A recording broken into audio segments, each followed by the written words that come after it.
going to go back to the beginning of my notes. Only 14 pages of notes. That's too many notes, Dan. I only did 6 pages. I mean, not that this movie doesn't deserve that many notes. It's just too many notes for us to get to. It's never too many. We will have a 2-hour show at some point. I refuse. I'll fall asleep. I don't have the energy. I'm too old. Old. You're not old, Tony. You're weak. Hey, watch him! With Dan and Tony! Hey, watch him! With Dan and Tony! It's like watching, yeah! Welcome to Hate Watching with Dan and or Tony. This guy. Ooh, that guy. Hate Watching is the show where two regular Joes. Oh, there's that new show, Regular Joe. I haven't watched that show yet. Yeah, I don't even know what that is. I don't know what it is either, but I've seen the billboards. Watch movies and then spend the next 90 minutes, this 90 minutes that you're just starting, commenting on these movies unequivocally. I'm hoping it's not quite 90 minutes, but Dune's probably going to get close. This is going to be one of our, it's going to be, Yeah. We're going to be going deep, I think, you know? It's an epic. We're going to be going deep. Don't, if you're already starting the whisper jokes, I'm out, Dan. I'm out. These people drive me crazy. What is it? The sleeper awakens. Drip, drip, drip, drip, drip, drip, drip, drip. Can we please see that same stupid drip?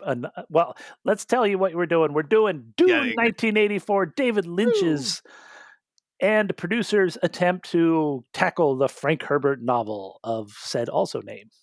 Do you think, honestly, that Lynch read the novel? Oh, absolutely. You think so? Yeah, absolutely. Okay. I have a lot to say about everything about this because I did my research. I listened to people talking about Frank Herbert. I almost watched a video of Frank Herbert being interviewed, but then you didn't. That's where you drew the line.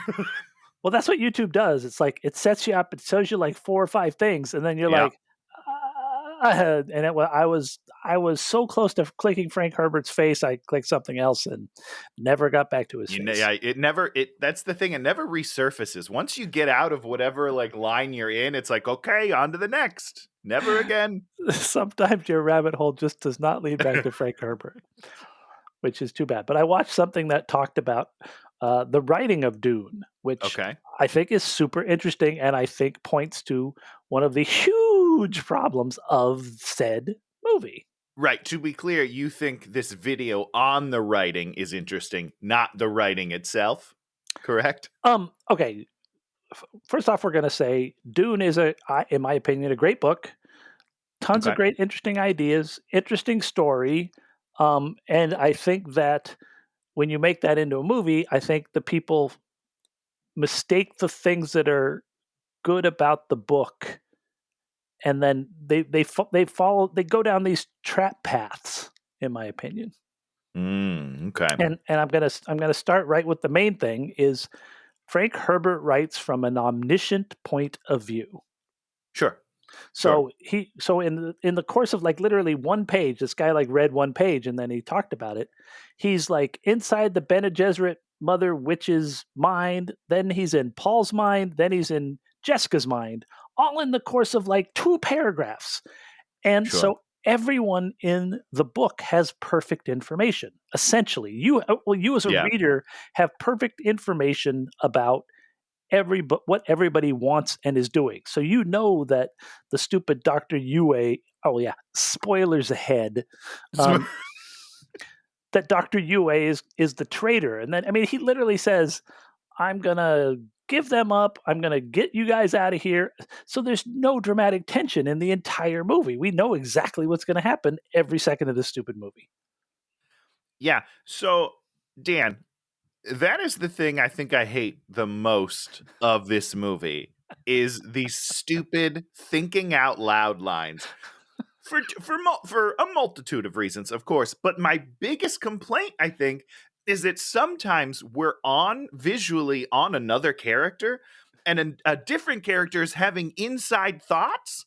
but I don't know if they're delivering a line or if they're having the thought inside their head because I'm not looking at them. And I'm like, are they talking? Are they thinking? What the fuck is going on in this movie?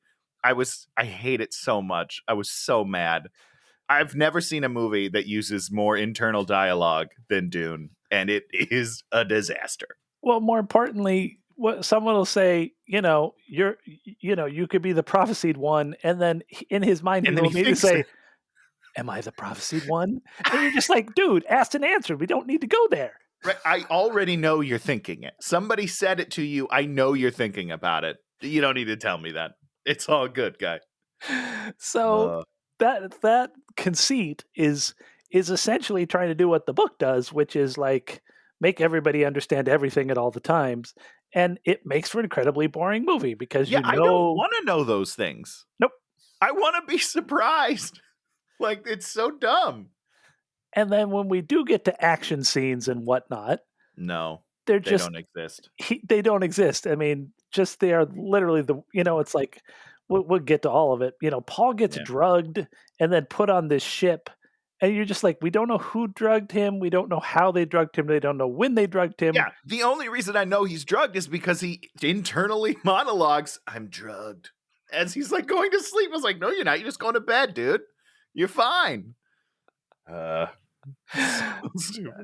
there's so much stuff like that, and then then when the bad guys do like take over the whole city, you don't care. You don't care about anyone. You don't see anything. And I think it's fair to say I didn't care about anyone the entire time throughout this film. Not a single person was I invested in.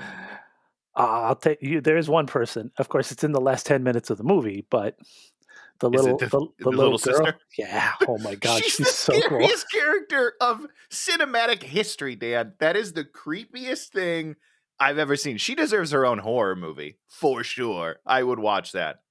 So I'm like watching that part of the movie. She's like dancing around with the knife. I'm like, okay, this is crazy. So then fast forward to the next day. I'm at home. I'm on Twitter, and I read somebody retweets this other guy's weird tweet. I'm like reading it. It's like conspiracy theory, video game ID. It's just like you don't even understand what the guy is talking about. It's like so interesting. It's so weird. A person that literally lives in their own insane rabbit hole. What's his main Twitter image of himself? Her dancing with the knife. An image I have probably not seen in since the movie came out. Yeah, boom, ever before. The next day, boom. That's serendipity. But also, that guy's a little like, look out for him. It's super interesting. Yeah. No, don't follow him, Dan. That's a dangerous path. So the one thing we know about this movie is that David Lynch wanted it to be 3 to 4 hours long. The producers came in, cut it up, and made it. We watched the 2 hour and 17-minute version. I guess there's a supposed director's version out there, which I didn't see it anywhere. I didn't see it either. But here's what I'll say. As much as this movie made zero sense and I had zero fun, if it had been 4 hours long, I would have killed you, Dan. I would have murdered you dead. Okay? So thank God for these producers that butchered the movie because I'm not sitting through 4 hours of this nonsense. Now, you had read the book.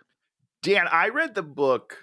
How old am I? Fuck. 20 years ago. Like, okay. Give or take 20 years ago. I don't remember much of anything. And I still don't think I understand what really truly happened. Oh, okay. Good.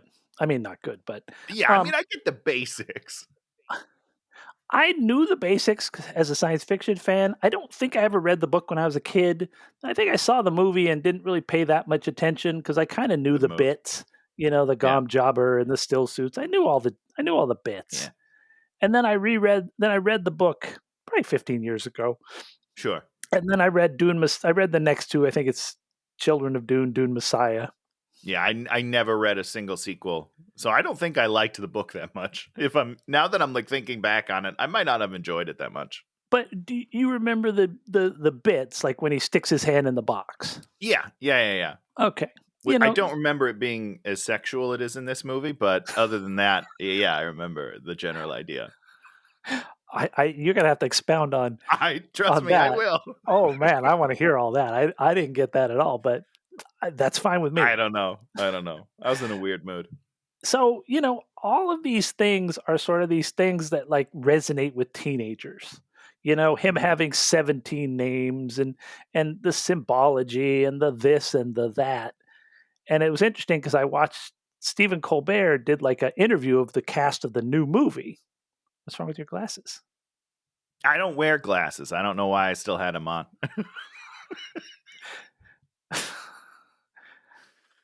I don't wear skirts, but I don't walk around wearing a skirt. But if you whatever. did, you would, and you realized it, you'd take it off. You'd be like, I don't need this. What am I doing? Okay. So he's like talking about how this was his whole childhood and these things all meant this thing to him. Sure. And I think this is this kind of book that's kind of like how Game of Thrones is, where like you have all these sort of seminal things, the wall and the guys that stand guard on the wall. And then when they made Game of Thrones, they were like, I understand these things are important to people, but we better have these characters doing super interesting things with each Yeah. other. And that's why you love Game of Thrones, is because you wanted to see little Arya kill everybody. That's what you Which wanted. she did. Which Spoiler she did. alert. You wanted all those weird things, all the weird towers and the masks and all that bullshit. It's like, who the hell cares? We want to see actual characters doing charactery stuff. Not in this movie. Or fight scenes. I'm also good. If it was no character and just like cool, spacey fight scenes, I'm in as well. But we just kind of skip over those too. This is dumb. We have ships flying through a big golden door. Oh my God. Here's one thing that I do remember from the book, and this is just based on what you said. It resonates with teenagers. I remember him being a teenager. I thought he was like a young guy. Yeah. This dude's like 25, 30. I don't know. I was like, oh, this isn't, I don't remember that. But I guess I'm wrong. I don't know. And you're going to dig the whole Timothy Chalamet. You're ready for him to be, since he's the right age and look. I am. Yeah, I think I am ready. And when you watch the trailer for the new one, there's all these incredible fights. You know what they put in there? Incredible fights. Yes. We skip over the fights in the movie. It's well, do we skip over them? Okay, we're gonna start when the movie. The war starts, we literally do a time lapse where we're like, and there were many battles over and over, and their love grew. And I was like, these are the things I want to see. I want to see them fight. I want to see them fall in love. But no, we just tell me that this happened, and then we skip forward in time. Come on. You mean you want to do a whole thing like, oh, what was your stupid movie about the people that got inside the robot and the robot gets together? It was like 27 training scenes. Oh, yeah, but I had that hot girl. Yeah, well, listen. Okay, so we start up 1984, 2 hours, 17 minutes. Universal, Dino De Laurentiis producing. We start with Space Mom doing the Space Mom talk. Did you ever figure out who Space Mom was that did the Space Mom talk? Do you mean like the actor? No. What character she was? No, I don't know who she is. Did we ever see her again? Mm-hmm. We did. I don't even remember seeing her again. All I remember is that for some reason during her monologue, she fades in and out. And I was like, that's very weird. I don't know why she's blinking on the screen. And then at one point she goes, oh, yes, I forgot to tell you. I was like, why does that not line need to be in there? You forgot to tell me. Oh, my God. She's having a conversation with me for no reason. I don't know who she is. I don't know where she's from. I don't know why she's talking to me. I don't like it. She's the Emperor's daughter. Oh, so we don't see her again. Yeah, at the very end, when Paul goes and's like, and what's her name's doing the dance with the knife in front of him, the Emperor's creepy. There, she's standing next to him. Why is she telling me the story then? If I remember correctly, I forgot to look this up. I believe in the next book, she marries Paul also. Nice job, Paul. Killing it. Paul's a boss. So she starts laying out that there's this spice that is necessary. If you drink the spice, you become like a space navigator and you become prescient. You become all these things, and that's necessary for travel. She says that when you do the spice, you get the orange spice gas, which I can attribute to having a lot of myself. Hey, that's my first joke. That's good. Oh, wait, should we tell the people that you set me up for failure today? This was supposed to be the all punning episode where we were supposed to pun on all the names. And, Yeah. we might be doing that later. Are we going to? Because you said you didn't write any, and I'm over here writing as many as I can, and then there's Caladan Goodsell over there dropping the ball. Booyah, booyah, booyah. Oh, that's a good one. The name of the Emperor's planet is Caladan. Or is that the planet they come from? I don't know. One of the stupid planets. I honestly don't know which planet is which. My favorite part was they show like the 4 planets: Arrakis, Caladan, then the Harkonnen planet, and then another planet. And the Harkonnen planet's like black. Yeah, oh yeah, for sure. Who knows? We ran out of money. Oh yeah, I wrote down. I forgot to tell you because it was so funny. It's so dumb. It's the worst. And then, of course, we have Dune, which is this planet where the spice come from. The indigenous people, which aren't really indigenous people, it's just people that must have come there at some point first, are the Fremen. And they walk around in the desert. We don't know how many of them there are because we can't take a census of them. Well, lo and behold, there's lots of them. We can't take a census of them. More importantly, we never see any idea what the fuck they eat. I don't understand how they survive at all. Even like a little bit, because technically, shouldn't they be all eaten by worms? Just theoretically, I don't know. They're smarter than the worms, but they don't even set up that they harvest spice or do anything, right? Nope. Not they do nothing, as far as I know. They just hang out. They're just hanging out. The Fremens, my people. Now, the music of this movie, Toto, the band, did the music. Yeah, best part of the movie to me. It was awesome. I enjoyed it. You didn't like it? I hated it when he rode the sandworms and it became like Flash Gordon. I hated that part. I was just my God. I get it. And the reason I hated it is because I was like, I'd rather be watching Flash Gordon right now. Well, I mean, I would rather be watching a lot of things during this movie than what I was actually doing. In fact, for some of it, I was. I won't lie to you, Dan. I tuned out a little parts, So after so we do the thing, then she says, I forgot to tell you, then we roll the credits, then we have the secret report, which is we got to keep the spice going, which is like, wow, secret report, wouldn't have guessed that.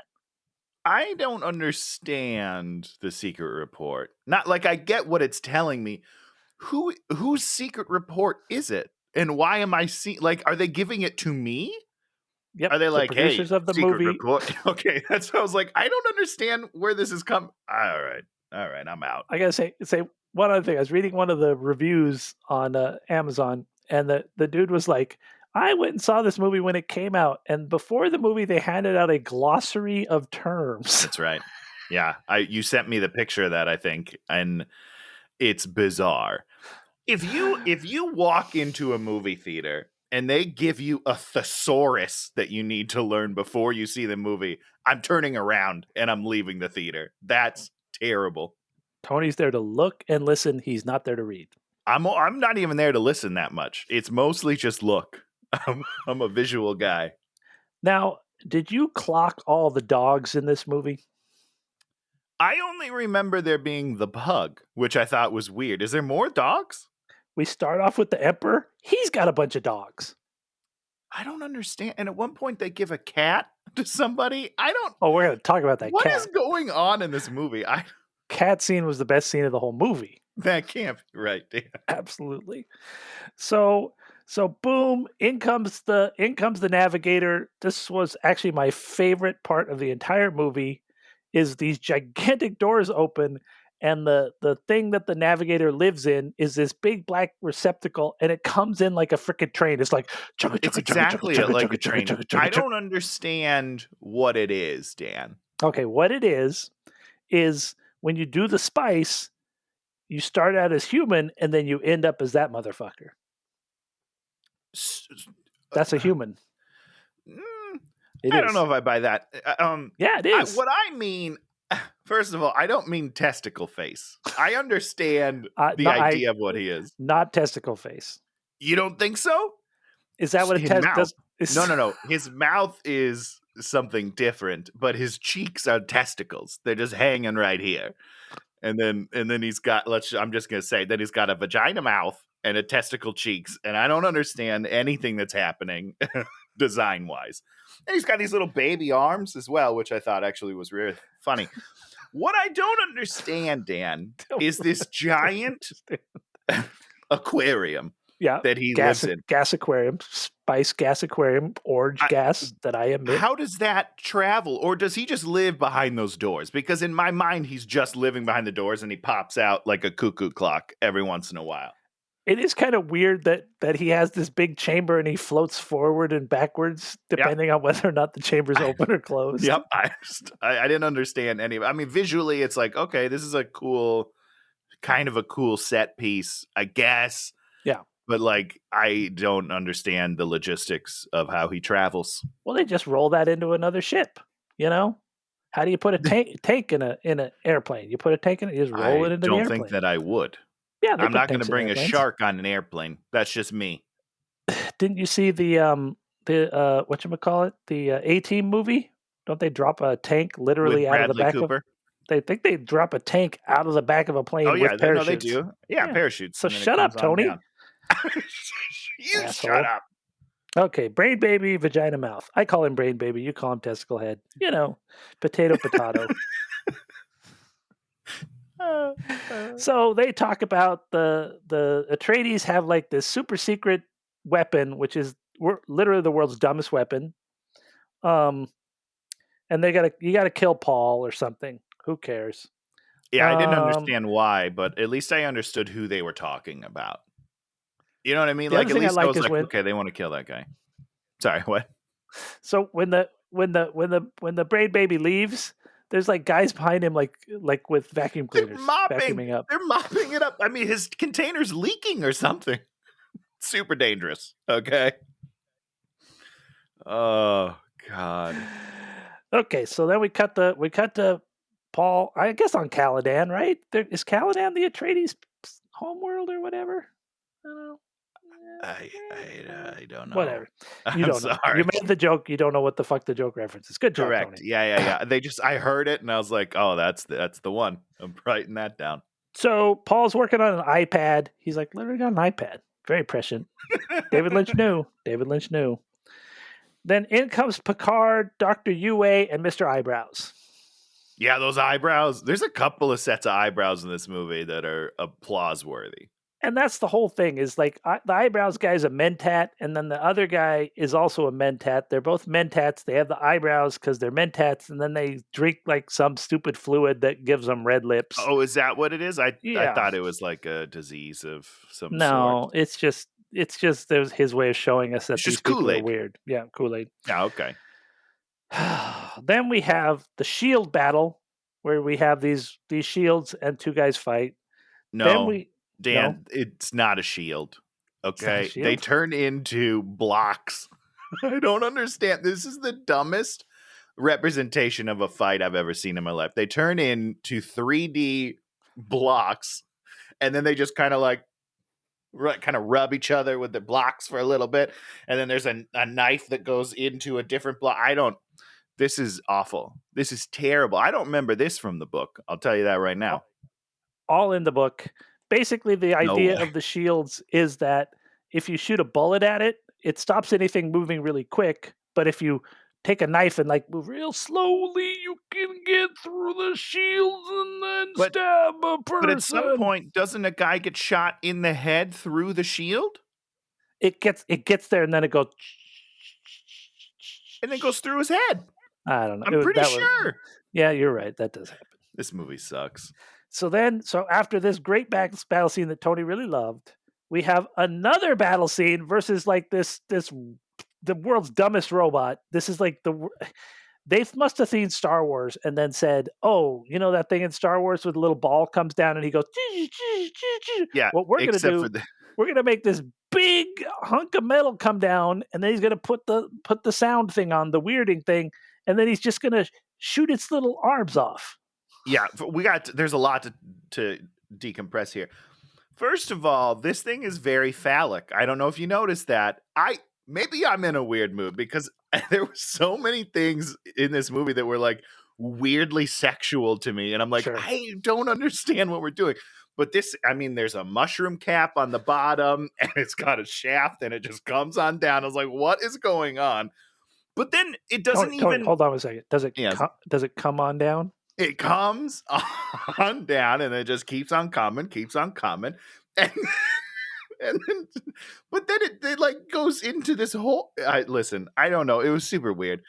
But and then it turns out to be like super boring. It just has like little things that kind of pop out. Ding, And ding, doesn't ding, do ding, ding, ding, ding, ding. I thought this was going to be like, it's going to like take out swords and then like spin maybe and do like a, when he's got to like, it was dumb. It was so dumb. And then what is this weirding?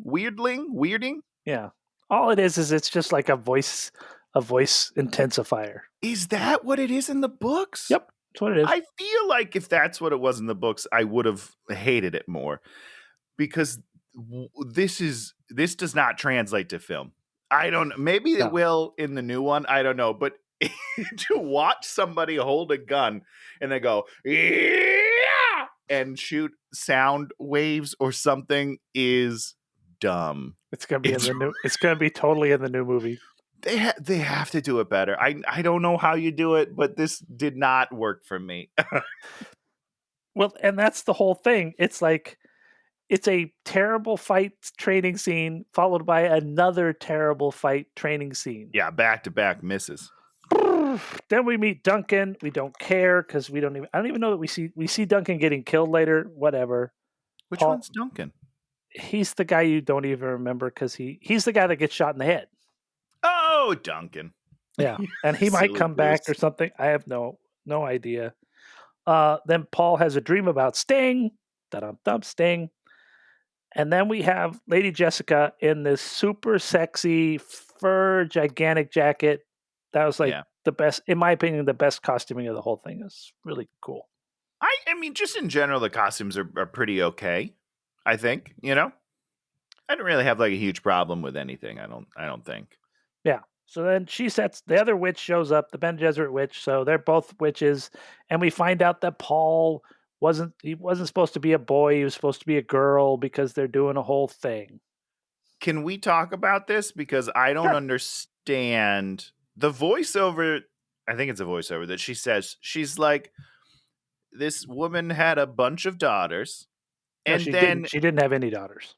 Oh, she was supposed to have a daughter, but yes. In defiance, she chose to have a son. Yes. That's not how babies work. Right? Am I crazy? Are you? You mean in our world you are correct. In their world you're incorrect. So they can literally choose in this world. Yep. Okay. I did not understand that, and I was taken aback. Yeah. So the whole thing is that the witches are trying to breed like the Dan, universe to be stable. The Spice Girls, by the way. Yeah. Booyah, booyah, booyah. Good one, Tony. Tony strikes again. Orange gas. Orange gas. So they're doing a whole breeding program because they want the Harkonnens and the Atreides to get along. And Jessica's dad is a Harkonnen. Did you catch all that? For sure not. I did not catch that. Really deep in. So they're trying to get this perfect, and then because they wanted him to be a girl so that he could marry like Sting, and then we'd have this new bloodline and blah blah blah. But instead we get Paul, and then Paul is the Kwisatz Haderach, who's the guy that's supposed to bring everything down. The Quizmat Hat Rack. Yeah. The Quizmat Hat Rack, yes. Yep. And which is shouted at the end of the movie, unreferenced ever before that.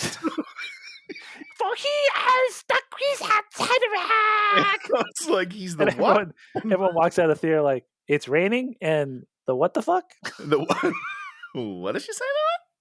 And if you know these things, you're like, oh, okay, I know what that means. All it is another stupid name for Paul. Which he already has like 9. I swear to God.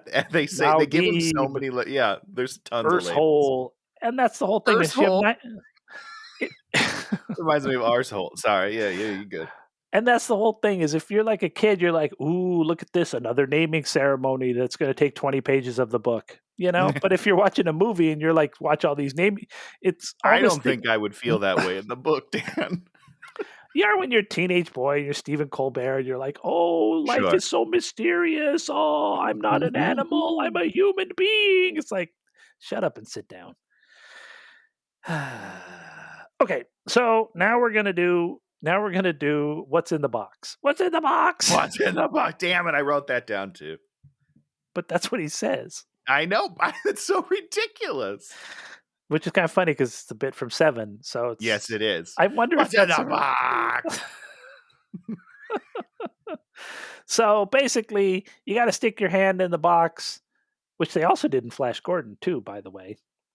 Oh, really? I don't know if I've actually seen Flash Gordon. Well, it's old, Dan.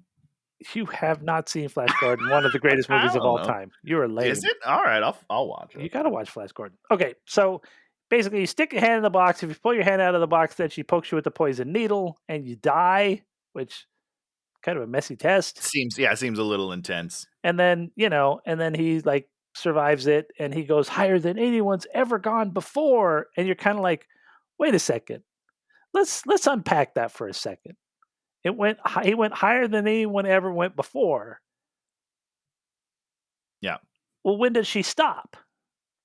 I think, isn't it when they pull out? No, she says she's going to kill you if you pull out.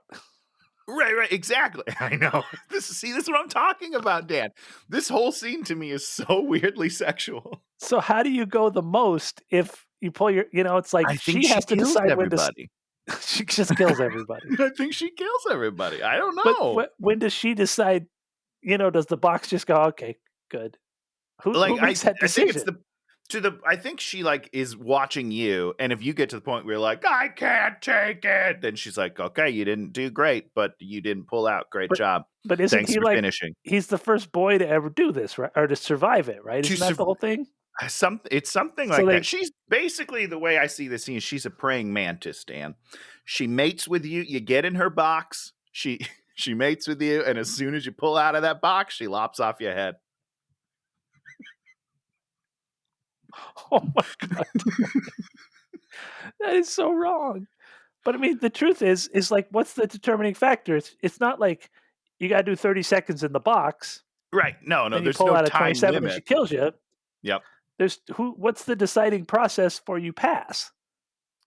It's you just get to the most. Do you just have to level go like of 1 pleasure, second? Dan? If she feels like she's finished. I'm sorry. I'm done. All right. I'm sorry. Oh Jesus! Oh, real quickly, and we do the whole fear. My favorite line. My favorite line from this, though, is that she tells him, and I quote, two things. One, she looks him dead in the eye and she's like, keep your hand in my box. Or the box. I think she says the box. I'm sorry. Keep your hand in the box. And then she goes, if you take your hand out of the box, I'll kill you. And I was like, what are you talking about? And then she makes him take it out. She says, now take your hand out of the box and look at it. And I was like, ugh. This whole thing is really weird to me. I don't like it. What does it really mean? I'm telling you what it really means, Dan. But let's continue with the movie. And they're like, fear is the little death. And it's like, yeah, okay, so just don't be afraid. But and they show this graphic. Don't be a little bitch about it. They keep cutting back to this graphic of this hand melting. Blah, blah, blah, yeah, blah, blah, which is not his hand, right? I wasn't sure. It's what he's thinking. Oh, sure. Okay. So now instead of an audio thought, we're getting visual thoughts. Got it. Hard to keep track. And I wrote down here, she's digging it. She was digging it. She was. Of course she's digging it, Dan. He's all up in her box. Oh, we are going to hell. Yeah. Okay. Well, one of us is. And then she says, okay, you could teach him the voice. He passed the test, which, like, okay. Great job. She's going to teach him the magic voice. The magic voice, just like, I talk to you like this, and then you have to do what I say. It's basically the kid from The Shining. doing his red rum voice. Well, it's the Force, These are not the droids you're No, it's looking the for. voice. The Okay. voice? What's the Great voice? Is that show. oh. It's a This is show. the voice. That? I don't know. I've never actually watched it, but they turn the chairs around when they like your voice. I don't know. Continue. Oh, shut up, Tony. Shut Now we're up. gonna get to the Harkonnens, where like this other stuff is all cerebral and boxes and whispers. The Harkonnens are like a circus party out of control. Yeah, no, that's great. That's a good description. We go to the thing. We got Brett Dorif in the Mentat. He's doing the drinking. He's riding on the monorail.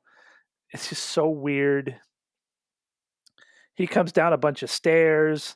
He goes in there. We meet the Baron. There's the Baron. There's his two boys, Raban and Sting. And Baron's like having a doctor work on his boils on his face. Yeah. I didn't like this scene. And there's one guy that has like little he has little straws sticking out where his eyes should be. It's like really all the makeups are really terrible and really gross and weird. Yeah. And then there's like this bubbling pit of oil. Oh, I just thought it was hot water. I didn't understand what it was because they just kept throwing their garbage in it. So when they need to get rid of garbage, in 2 times in this scene, they just like heave it and it rebounds and then lands in the bubbling liquid. Right. It is the greatest thing ever. You're just like, I love this so much. It makes no sense.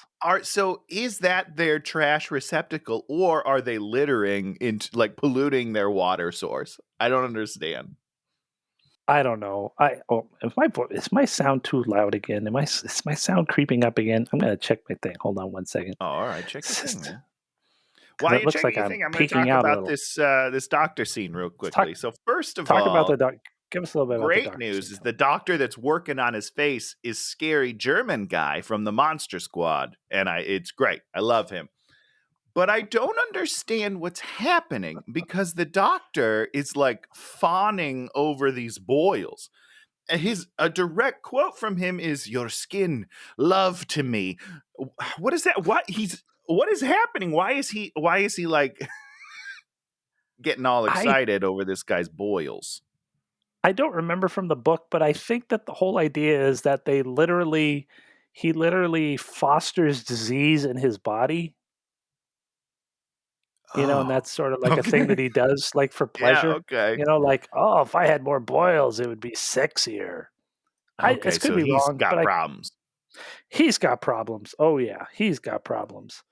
Bubbling liquid, boils on the face, leather sting comes out. The costumes in this show are kind of they're interesting. I mean, I think I didn't hate them. Okay, this is this is the funniest thing I want to say. So,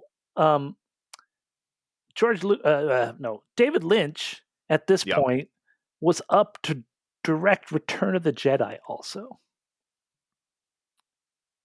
Before this movie, you're saying, like, right? I think sort of at the same time. Same time. Yeah. Okay. Well, thank God that didn't happen. And Shannon was like, I wonder what his Ewoks would have been like. And I was like, they probably would have all been in bondage gear. Yep, 100%. Without a doubt. And it would have been, could have been cute. I don't know. It's hard to say. Could have been cute. Bondage gear Ewoks. What is wrong with you? A lot. And then, so then we see Raban. He's got like this little plastic box that has a bug in it, and he squeezes it, and it squirts out the juice. And then I think he maybe drinks it, and then he throws the box into the oil. Because he's like, I'm done with this box. So I wrote dumb. Dirty flower bag. No, dirty flower boy. Oh, so this boy comes in, this sort of sexy boy, and then the Baron just gets all excited. And then he flies towards him, and then he goes through this rain of oil. So he gets all oiled up. I don't know what's happening. And then he gets on top of him, and then basically what these people have is over their hearts, they have a plug that you can just pull out, and you'll just bleed out. So he does it, and then he's getting all perved out. So, I mean, he's having way too much fun with this. It's way weird.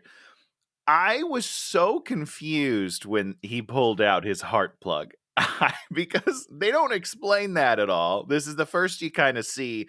And I was like, does everyone have heart plugs? But it turns out it seems like that's like it's like their captors or their captives, right? Yeah. Okay. And Yeah, that's it's a just Harkonnen thing. like okay. It's So real weird. You were thinking Real Paul weird. maybe had one too? I thought maybe everyone had one. I thought there was You just thinking something in this everybody in the movie? universe. And I was like, man, you guys could kill people really quickly. I don't know why you're even fighting. Just go for the plug. I don't know. Now we go back. Leto is hanging out with his pug. He's got a pug. A bunch. He carries And that then all pug the ships. everywhere. He carries that pug everywhere. It's pretty great.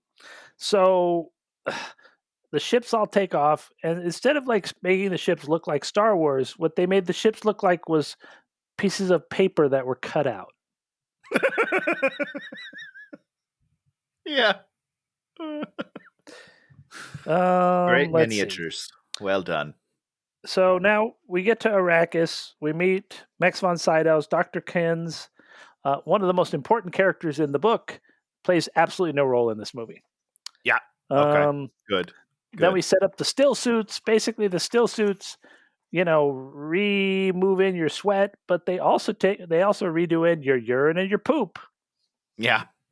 So you're eating and drinking your own poop. There you go. Which, you know what? Waste not, want not, or something, right? Good for them, I guess. So they decide to go fly and see how the spice is harvested. Mm-hmm. And then in the morgue, we see Dr. Yue. He's like getting secret messages through corpses. Yes. Yeah. Yue, he's from Quantum Leap, right? Yeah, Dean Stockwell. Yes. God, I love that guy. Yeah. He's great. Yeah, Dean Stockwell, absolute great. His role almost non-existent. Yeah, but in Quantum Leap, great. Sam. So now we're out there. We have like these little ships that look like they're made by a child, and the one ship gets broken or something, and so then they go. And that's the right word for it. Is just broken. Like, you know what I mean? Like, there's definitely. I don't know. It's just silly. It doesn't look very good. Well, and it's this super manufactured, how can we add some stakes to this? Yes. But they're literally the worst stakes ever because they sort of fly down there and pick up the guys, and the guy's like, you chose not to pick up the spice, but instead to save the workers. I might like this Baron or something. One of his thoughts is like, oh, wow, I might like him. So good. And there's always all these David Lynchian prop things, where the guy pulls a thing and it's on a string and he's like talks into this little tiny microphone. This is the 17th scene where someone talks into a microphone. I'm talking into a microphone. Can you hear me? I'm talking. Can you see me talking into a microphone? I need to do this to talk into a microphone. And, they're like, I don't know if we'll be able to take off if we have all this weight on there. And then they just take off. And they do. Yeah, I really thought that what was coming was like, well, I guess we'll have to sacrifice some people, like toss them away. Maybe Paul jumps off to save them. But nope, they were just like, we might not, but we did. Great work, everybody. And then the worm eats the harvester, and we don't care. The worm is an interesting creature. You want to talk about the sexuality of the worm, Tony? Oh, I mean, we definitely can. Can you? How it's both? Tell me it's both. Not. It's both a worm and it's consuming and it's exactly. Come on. But with the way it's built, the teeth inside are just like little pins. Like it's just like somebody made like a circle that opens up like a flower, and then they just put pins in it. I was like, that doesn't look very good. Sorry. Tony. So we go back to the city, and then we're unpacking boxes, and then in comes Linda Hunt. Which one is she? She's the little one. Shout out Mapes. Oh yeah, Shadow Apes. Yep. She does nothing in this movie. They say her name a couple times though. They do. She's the one that like comes to his door, right? Yeah. So then he's in his room, and then he's standing there, and he's like, and he goes, he hears a little shh, and then this little poison dart flies into the room, and he's like, this is what he says: It's so dark in here, it can't see me. The room But is fully lit. it's totally lit. We can see everything. There's no shadow. There's no darkness in this room whatsoever. And then he's like, it can't see me if I don't move. And then Because we it's a T-Rex. and Yep. then so it's flying, and then we see its point of view, and it looks right at him. It's got him dead in its sights. Like it's his face right here. And it's like, well, I guess that's nothing. Here we go. Darkness. Oh boy. It was literally the most useless shot you could put in a movie with the dialogue. It's like it doesn't see. Why are we having its point of view? You Right, know, it's why like we can't understand it that's Frank sees? Herbert, and we have to see everything's point of view. It does not have a point of view. Oh, I disagree. It has a point of view and it's real good. And then Linda Hunt opens the door, and then Paul's like, I got it. Cracks it. Yeah, great save. I wrote lots of tiny microphones. I don't know why I wrote lots of tiny microphones. Cue the Harkonnen attack. Paul's drugged. Who did it? Who knows? The shields are down. Who did it? I guess Yue did it at some point. Yeah, who knows? Like ostensibly there are thousands and thousands of people came here, and somehow Dr. Yue is able to drug everybody. He's also able to bring down the shields, and he's also able to destroy all their voice module things. Not just one of them. I mean, this guy's all good. of them. He destroys good. everything. He's the best trader of all time.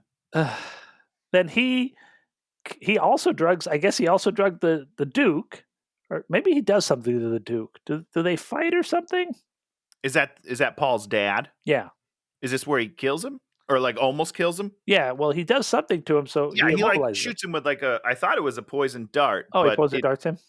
But it might have just been like a knockout dart because he does, as he's like going to sleep, he's like, I want to kill somebody, Baron, but hey, not you. Don't worry. I might have just killed you, but you were already dead. This speech that he makes, it doesn't make a lick of sense. And he's like, but here's a poison tooth full of gas. Then you just chew it and then you blow it in their face like I don't know. I don't understand what just happened in this speech. It's ridiculous. So the whole book sets up that Dr. Yue has this special programming or whatever. They, train him so that he can't betray you. But the Harkonnens have somehow taken him and taught him to not do that, which is like, it's sort of the ultimate thing. You set up that you're teaching this guy can't do this thing, and then you just explain, oh yeah, we taught him not to do this thing. But it's instead.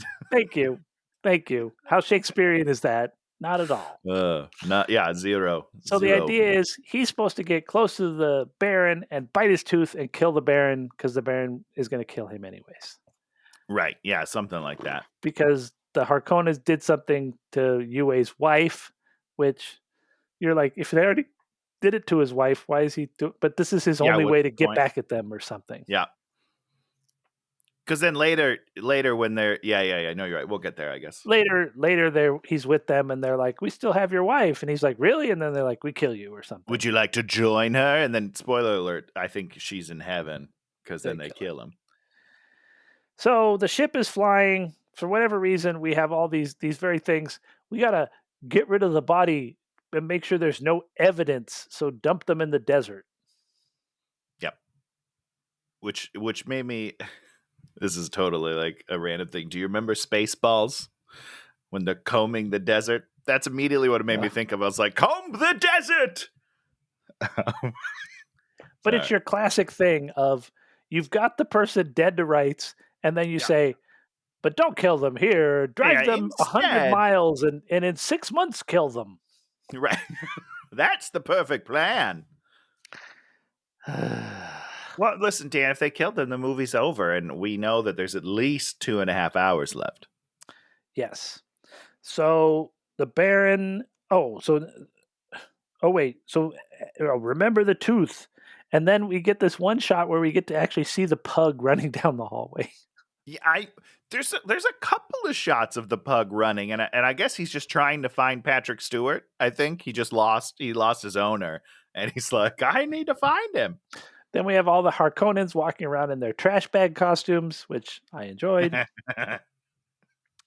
So now we have the scene with the Baron. The Baron's got him, and the Baron's like, and then he's like freaking out. He's like, Yeah, so it must have been drugs, I guess, right? Yeah, he Because was he's like drugged. seeing the wrong person in the wrong place. I So don't know. he poisons he bites the tooth and poisons the other Mentat, which in the Really messed books up. sets up a whole thing, which we have some of that in this movie, but because you have to have a Mentat for some reason to do Mentat-y stuff.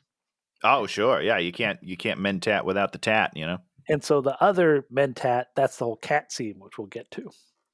That's why they have that whole scene. Okay. Yeah. Because they have to try and turn the other Mentat into their Mentat. Oh. Yeah. I don't think I understood the cat thing at all. Oh, I'll explain the cat thing. Okay, please. I can't wait. In detail.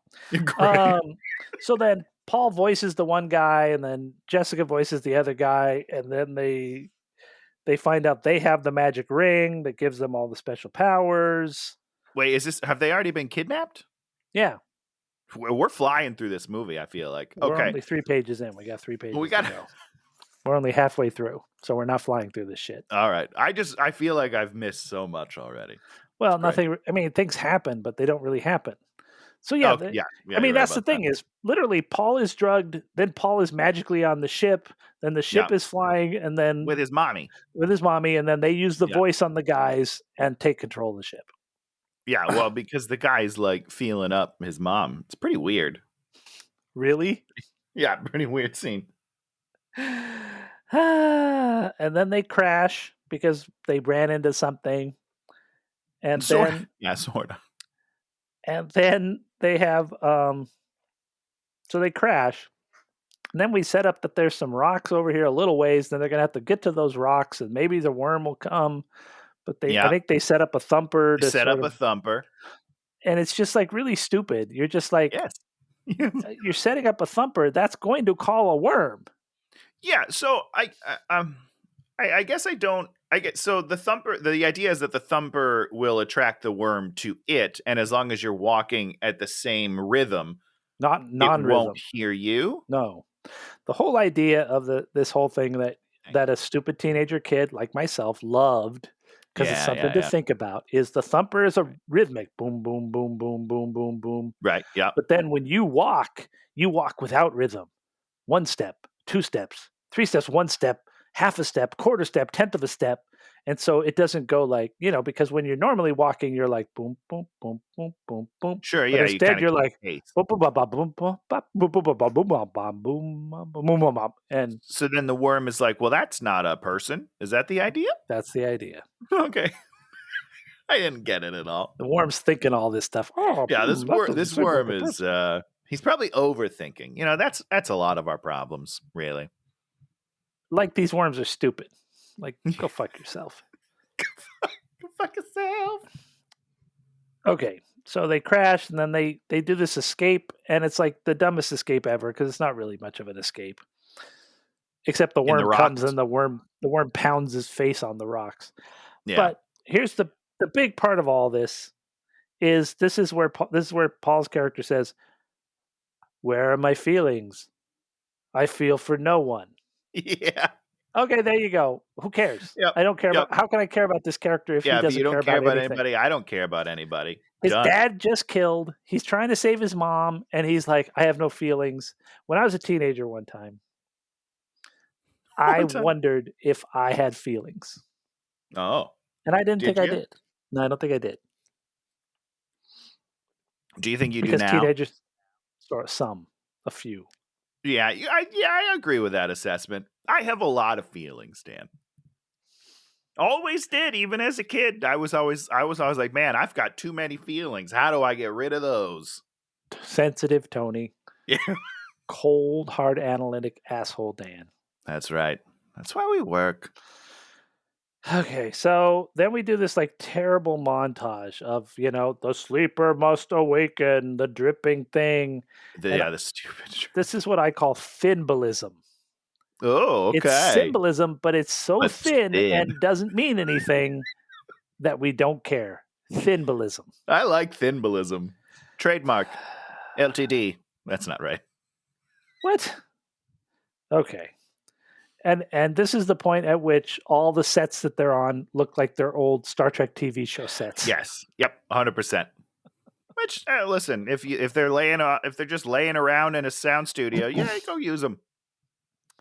So now we have they creep into these rocks and Paul falls down a rock slide. It's just all this weird Yep. shit. And then they like walk around a corner and there's like 100 guys all standing there. Yeah. That's scary. It was weird. And then Jessica literally like grabs their best fighter and immobilizes and takes control of him instantaneously. And while her son just kind of runs away, right? Yeah. Didn't he like just run away? I think he maybe chases the girl for some weird reason. Okay. The girl runs away I and thought then he was just like he running. His chases mom her. like jumps into action. He's like, oh no. It's so weird. Maybe he does run away and the girl chases him down. Well, because then she like stops him and she's like, I would never let you hurt my people or something like that, right? Yeah. So somehow, basically, the leader of the entire Freeman, or maybe even just this little cult, The like little cabal, yeah, I don't know. he like she instantly takes control of him, and he's like nothing to her. The greatest of their warriors, he's garbage. Well, in his defense, he wants to Arrakis her face. Who wouldn't? She was hot until she's Agreed. until she's bald, and then you're like, ugh, this is gross. Wow, Dan. Wow. There are sexy You're bald so women. shallow. There are sexy bald women in the world. She's not just not one of them. She is not one of You the have sexy to have bald the women. right head shape. It's hard. And that goes for a man, too. Like Bruce Willis. Whoa, looks good bald. A lot of people can't pull it off. No I'm going to comment. look terrible when I'm bald. My head is just shapes. Like I've got points that come out for no reason. And I'm heading that way fast. It's a dangerous slide I'm on. It's going to be tough. So Sean Young shows up. She's played Chani. So beautiful. Whatever. Then we start doing all the secret names, and we'll call you Ursel, and he's like, "No, you'll call me Maudie," which is what the rat's second shadow looks like when 17 moons are glowing. Yeah. And we're like, I didn't understand any of it. This is all within 13 seconds of him meeting these people. Well, yeah, we're throwing out names. So the dude is like, among us, we'll call you Ursehole. Arsehole, but then but to other people we'll call you something different that you can choose, and then you'll have a different name as well. I don't understand why there's like pet names, secret names, bedroom names. I don't know. I don't get it. And then we see that this big bunch of water, and that's sort of the whole premise of Dune, is it's about this water, and the Fremen spend all their time and energy hoarding water. Yeah. So that they can change the ecology of the planet. Now, so because I feel like this is the first time water has come up in the movie, and I could be wrong. Yep. I didn't understand if it was special water or if it's just water. Just water. Although there are special waters involved in all of this shit. See, all right, now you're getting me confused. All that water is just normal water, but there's like the water of life. And you get the water of life. So those are different, you're telling me? Yes. Okay. If that was all water of life, that would be some fucked up shit. Okay, because when she pulled out the vial later and it's like, it's the water of life, I was like, did you just dip that in the man-made reservoir? I didn't understand. I believe you get water of life by taking a baby sandworm and drowning it. Well, that's darker than I thought. Okay, good. So now we go back to the Harkonnens. I wrote Raban squeeze. They're like electrocuting a cow. He peels some meat off of this cow and is like munch munch. So and weird. then sex is being. I think this is when Sting comes out and is wearing his sexy underpants. Now, a lot of people, I was reading just random reviews and things. A lot of people complain about this and they think that it's ridiculous. And I was like, did you guys not see Zardoz? Because this is way better than that. I will look at Sting and a codpiece for days and days. Don't give me Sean Connery. No. Sting looks good. He looks great. And it's other than his eyes. What do you mean? His eyes are crazy. He's got the craziest eyes I've ever seen in this movie. His eyes are always wide open. He's always he's like crazy. He's a Harkonnen. He has to be crazy. Exactly. But that bod, woo. The whole idea is the evil kid's going to be mean to everybody, and then at a certain point, Sting's going to come in there and be like the good kid, and everybody's going to be like, "You're the greatest." Yeah. Although I don't think he could do that. Fade is like just as much a psychopath as Raban. Oh, 100%. Absolutely. I can see it in his eyes. That's what I'm telling you. So we go back to the boring Fremen. We don't care. Jessica takes the water of life, but she has a baby, so the baby also has the water of life. So basically, you're like giving magical powers to the baby that's inside you. And so the baby gets born. And basically, we're like, so the baby's going to grow up really fast. It's going to be super smart and going to have all the powers of a Bene Gesserit witch. And it's like a super powerful baby. That's what that all means. Got it. All right. Now I understand. So are we ready to go to the Cat in the Box? Yeah, Schrodinger's cat. Let's do it. So Raban comes down carrying this plexiglass case with a cat in it. And there's... And a rat, right? There's no, both? just a cat. It's just a cat. Just a cat. And it's like a hairless white cat. So like, yeah, very scary. I was like worried. I was like, please don't do anything to this poor little kitty. Yeah, please don't kill the cat. Don't kill the cat. Don't do it. I would have had a hard time with that. So basically, the idea is they have the Atreides Mentat, who's the other eyebrows guy, and they need him for some reason. I'm sure in the book there's like 10 pages on why they need him. This must be some reason. At least.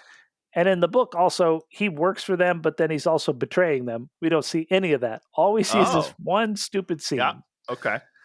And in this one stupid scene, they say, we've poisoned you, and we've put in the heart plug too, just for good measure. Yeah. And what you're going to have to do is you're going to have to milk this cat for the antidote every day, and that's your antidote. So you have to keep the cat alive, and you have to spend time milking it. Yeah. When you milk a cat, what's happening there? What is that? What is the joke from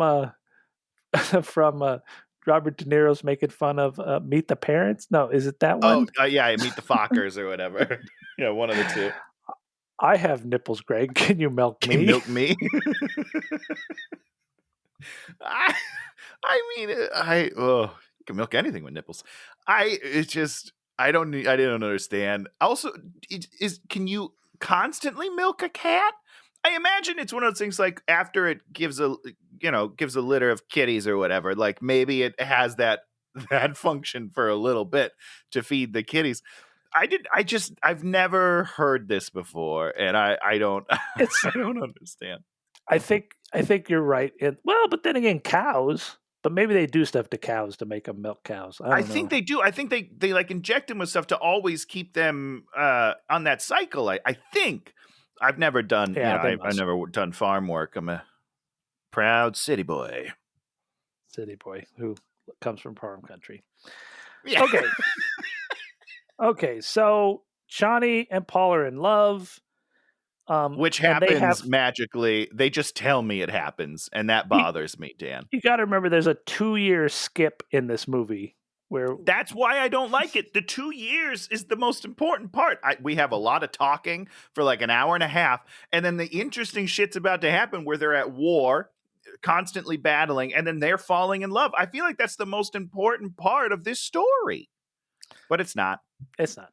So basically we skip 2 years ahead. They've made a bunch of the sound modules. We have a really stupid trading scene that we don't care about. Yep. And then he has to learn how to ride the sandworm. So he goes out there to ride the sandworm. Did you notice the 2 little kids that are standing there watching? No. There's 2 little stupid kids standing there. Those are his kids. He's got 2 stupid little kids. He's got kids. All kids? Those are his kids. Standing I thought there was a 2-year gap. Maybe it's 4 years. I don't know. I mean, it's like 8 years. Those kids are not 4 years old. How do you know that? You only know that because you know that. You know what I mean? Do they ever say that in the movie? Yeah, I think because I think they. Oh did. Shit! All right, I totally missed it. So hold on, before we move on, this means that I missed my favorite part of the movie. What's your favorite part of the movie? When he's the first time Paul puts on the desert gear. Yeah, I think I missed this a long time ago. I don't know. Time ago. This is But when they're like, the guy's checking everyone's gear, and then he goes to Paul and he's like, well, you put that on correctly. How did you know? And he's like, No, I don't know, it just made sense. He put it on desert style. Desert style. And It's like going to In-N-Out. This is my favorite thing. Animal style. Basically, this guy just walks up to Paul and he's like, you dressed yourself? You got everybody. He dressed himself. He's the chosen one. He put on a shirt. I don't understand what happened here. Well, what that really means is like he put on the shirt, but then he like rolled his cigs in the sleeve, just like the Fremen do. You know, that's how that's where the Fremen put their goddamn cigs. Yeah. How did you know that that's where we keep our smoking sticks? I just felt it, and I had a dream that explained it all to me. This movie is bizarre. So we have some rock and roll music. Yeah, thank you, Toto. Muad'Dib gets his honor guard, and then we do the Lawrence of Arabia, and that's what's I think super interesting. Is I think this movie basically lifted. Let me take that back. I think the novel lifted the whole idea of Lawrence of Arabia. I think this is kind of a Lawrence of Arabia thing because Lawrence of Arabia comes there and is sort of the white savior, just like Paul is, and he basically says we're going to cut off the spice to exert our control. Which is what they do. And if have you ever seen Lawrence of Arabia? When I was very, very young. Lawrence of Arabia has a couple of big set pieces. It has a set piece where they go across the desert to attack in the city that's not expecting them, which turns the tide of the war. And then they become like an insurgent guerrilla army, sort of working for the British, attacking trains. The Brits. And there's a great scene where they attack this train. It's very thrilling.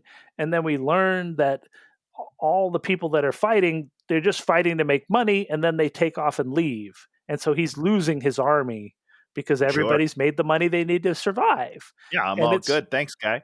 And it's super interesting, and it talks about everything. This Lawrence of Arabia part doesn't do anything. It's just like you don't care. You're like, whatever. Yeah. 2 years of war, rock and roll, kids grow. Yeah, 2 years of war, and I never get to see a fight. Great stuff, guys. So the guild yells at the emperor, and then the emperor is like, okay, I guess I'll go, which doesn't make any sense. What's he gonna fucking do? Then what you gonna do? They tie up Paul and they give him the water of life, and then the worms all come there. Blah blah blah. Father, can you hear me? Father, can you hear me? And then the emperor comes in a gold ship, and so they're like, "Oh, the emperor's here. Let's attack with the worms." Hold on. I feel like you skated. I'm trying to catch up to everything you just went over. First of all, I don't know why I wrote this down. Someone might know this if they watch the movie. I wrote down the line 50 legions of sauerkraut for genocide. Yes, Sardaukar. I don't know what that means. Yeah, the Sardaukar are the special elite warrior troops that the emperor controls. So he's like, I'm going to give you all these guys so that you won't fuck up things. Got it. I just, 50 legions of sauerkraut, please. 50 legions of sauerkraut immediately. Got it. It's just stupid. Did he already bring in the Baron? Did the Emperor bring in the Baron? No, we haven't done that yet. Okay, that's my second favorite line in the movie. So the Emperor shows up, lands his golden ship on top of a golden pyramid. Maybe he brings his pyramid with him. Who the fuck knows? I know. And then he's like, bring in the floating fat man. Yeah. But then after he says that, he's like, the Baron, as if you didn't know who the floating fat man is.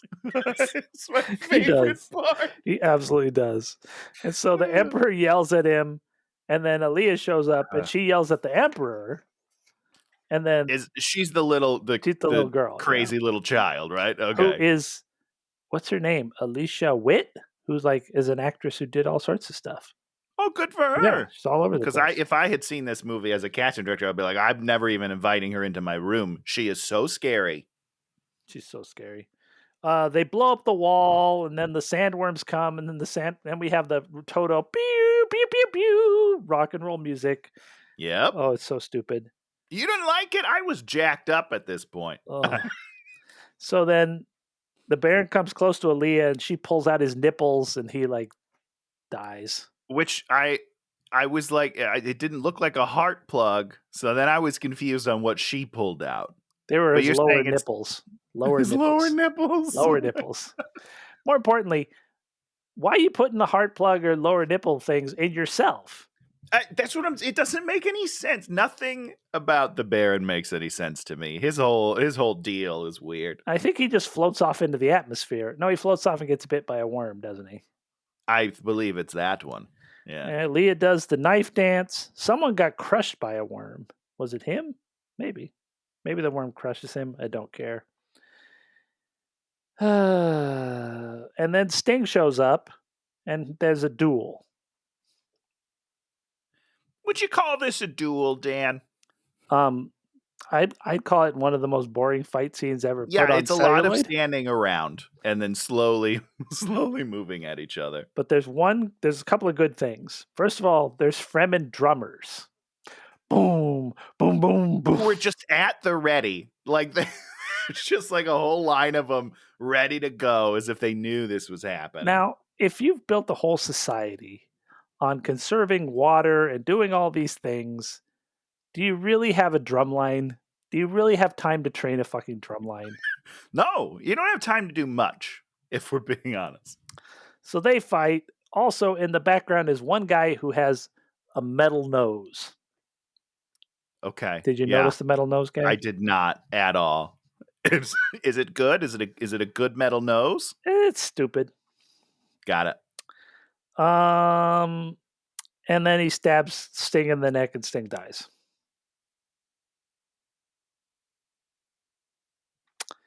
And then it's one of my favorite. You don't get to see it, but like when they pull away and the knife is like through her mouth. Oh, really? It's one of the cooler like visuals of them for me.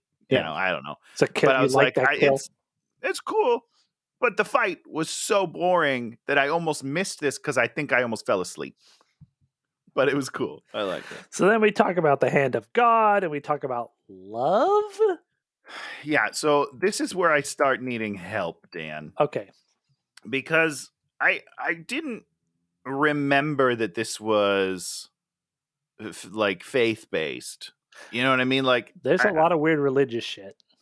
I didn't get that from the movie to me. And then when they bring up like all this God at the end, I was like, wait, he's the hand of God? What just happened? Basically, he's supposed to lead a galactic jihad. What? Yeah. And it's really weird in the later books. He like goes blind and becomes this weird prophet that just wanders in the desert and doesn't do shit.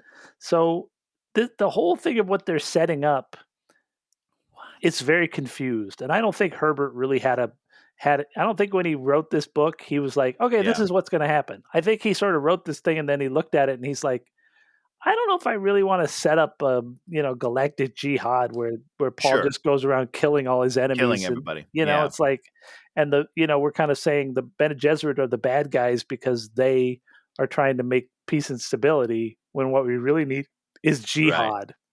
Yeah, yeah. I don't know.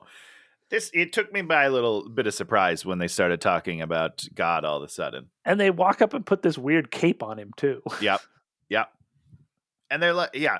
I mean, you're right. It is, because they say he basically says, "I can kill with a word, and those who fight against the word are dead." And I was like, oh, that's not good. You're setting up a lot of non-good prophet shit. Yeah, that's he's not really the prophet of love, even though he talks about love, but he's basically a horrible cult leader. Cult leader. Yes, exactly. Oh boy. Then the rain starts and the oceans, we have cut to oceans, and then we're like, how can this be? For he is the Kwisatz Quiz Manhattan Rack. Yeah. And then I wrote, worst end titles ever. Why was it No, hold on. Terrible? Before we get to these incredible end titles, because they are the best part of the movie. So how does he call the rain? How does it start raining? Okay, so Can the he whole control idea. Weather? No, not at all. The whole idea is the Max von Sydow. This is what the book has. The Max von Sydow Okay. character, right? He is the royal ecologist. And basically, what he's been doing is he's been using the Fremen, another guy using the Fremen, to Sure, of harvest course. all the water and save all the water so that at a certain point, there'll be this tipping point and rain will return to Arrakis. And then that is the point at which they sort of make it happen. I don't remember how they exactly make it happen, but it's not mystical. It's all science based. So you're telling me that he didn't call the rains? He didn't stand there and say, "Bless the rains down in Arrakis." Yeah! Toto reference. But his eyes turn blue, and then he does this, and then it starts raining. He calls it, Dan. He calls the rain. I don't care what you say. My memory of the book, which, like I said, believe you. I read a long time ago, was that basically this ecologist did everything, and Paul's just like this weird psycho prophet dude. Just a murderer. Yeah, Paul's he's just sort of a freaking psycho who's sort of secondary to what the real plot is, which is to bring rain to Arrakis, which I think would fuck up the sandworms personally, but I don't know. Sure. The whole planet's going to change. It's all fucked. It's all your animals are going to die. I mean, basically, now that the rain is here, the land is not rad. Land is rad. All right, that one. Swing and a miss. Swing and a miss. You made a land is rad joke. Any more? I don't think so. I think we got all the ones that I liked a lot. But land is rad. No, wait. You were saying you liked the credits? Dan, these credits remind me of like Passions. Oh, they have the people. Like a soap opera. It's the ocean waves, and then their name pops up, and then they like come up as like a half see-through, like, oh, hello. It's like a soap opera, and it is. I laughed so hard for like 5 minutes at this. It is bizarre. Oh, so good. And then, what's his name would go on to be Picard, which is great. There's a lot of talent in this movie. You wouldn't know it from watching the movie, but and it's there. I guess my whole point is, we understand the producers did their thing, David Lynch did their thing, but David Lynch must have known at some point that Toto was going to be doing the soundtrack. For sure. Yep. That's when you drop out of the project.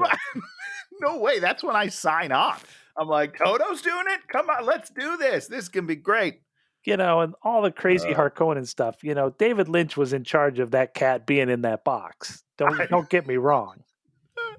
And that's what makes it great, but it also makes this movie freaking terrible. And all the voices. Oh my God. Maybe I think he did all that voiceover stuff. Am I, the hand awakens, the second moon. He did all that shit. Dino De Laurentiis didn't make the decision to put all that weird. He didn't call everybody back later and be like, you have to explain what's happening because it doesn't make any sense. Yeah, because supposedly they shot new stuff to add in there without David Lynch's, but it's like they're not going to be shooting that cat scene because everybody, because that's the critical plot point that we need to understand the Harkonnens is the milking of the cat scene. I still don't get it. And then let's just real quickly, we'll just talk about the general performances, which you were making fun of at the beginning, where everybody whispers their lines except for the Baron. Yes, the flying fat man is the only one that has any sort of like anything above a whisper. This movie, Dan, was very frustrating to me. Yeah, I'm just gonna let you know that. That's it. That's the whole note. Frustrating. Yeah, frustrating. Okay, well, so that was Dune. Super interesting movie.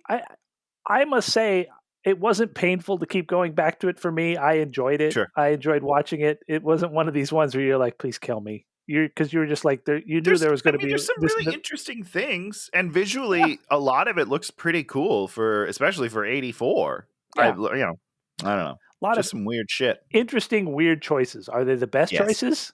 Do they all knit together to make like an incredible movie? No, they do not. No, they don't make any sense. They all sit in their own little corners being weird.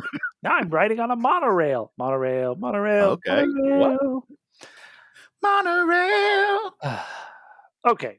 Tony, tell us about something, unless you have more to say about Dune. No, I think I'm duned out. Are you Dune? I'm all Dune with this one, Dan. All right. Great work. Great Woo, work, some sir. good jokes. That Landes rat one was wow. Swing and a miss. It was a wow. It wasn't a miss. It was like you worked hard and you got there. No one's gonna laugh at that joke, but Nope. they might Nope. laugh Just me. thinking about you trying to make that joke. That's Yeah, funny. it's it'll hit you later, guys. All right. You'll be in come bed. back You'll tomorrow. wake up. Boom. So Tony, tell us about something that isn't actual movies or TV or real media that you enjoyed this week. I know. I tipped my hand a little earlier to Dan that I Well, yeah, struck you out tipped on the my bit. visual mediums.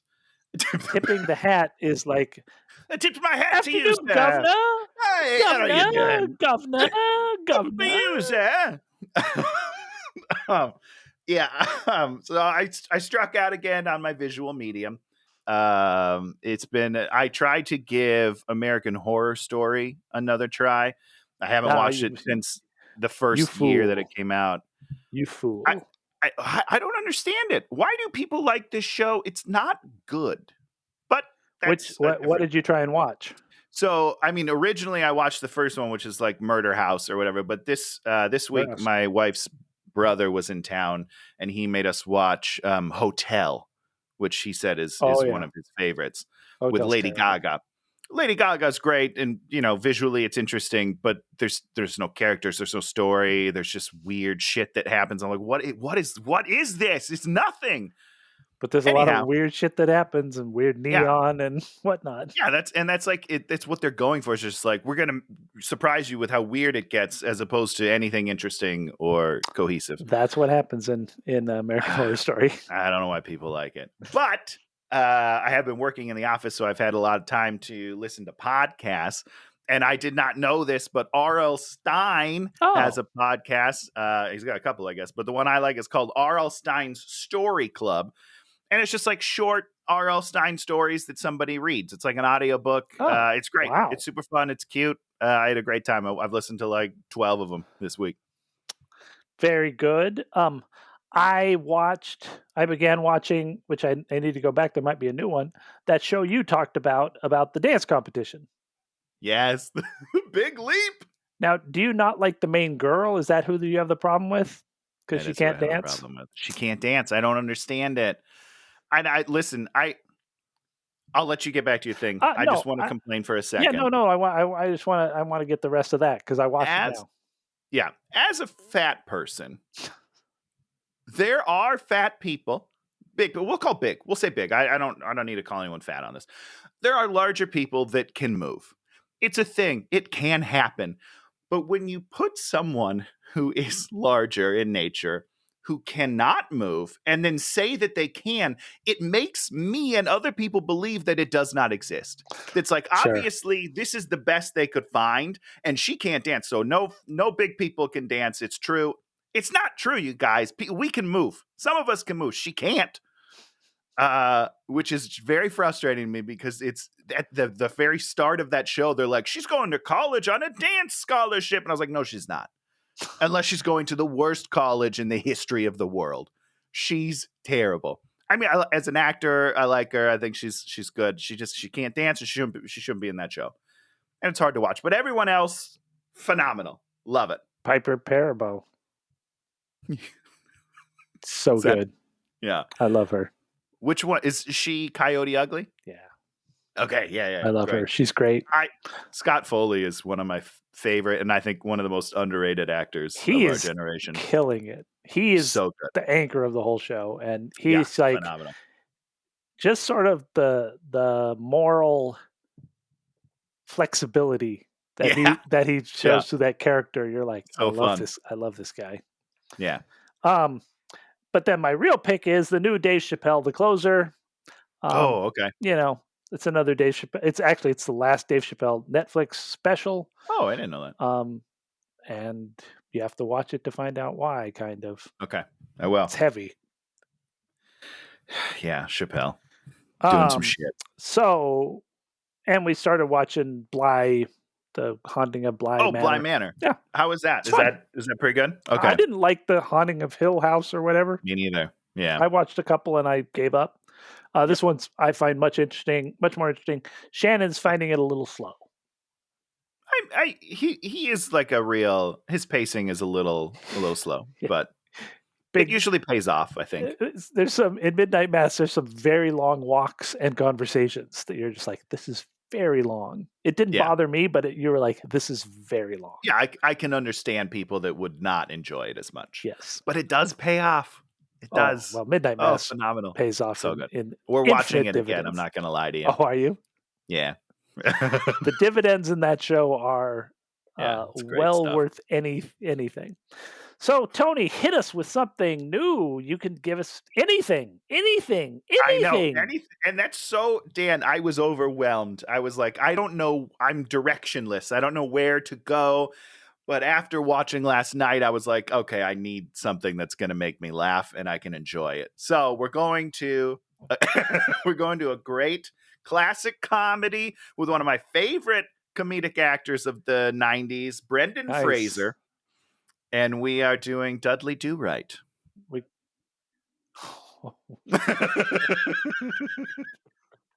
I don't think I've seen any of this movie. I don't think I've seen any of it. I don't know if I have you seen it? I watched the trailer and I was like, this doesn't feel familiar to me at all. So I don't think so. But it does sound like something I would have seen. So I don't know. I am so happy because Dudley Do Right is going to lead into exactly what I'm picking next week. And great. It just makes me so happy.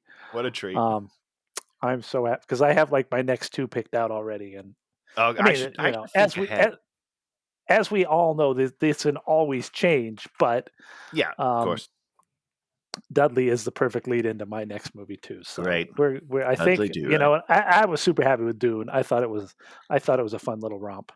Oh yeah, no.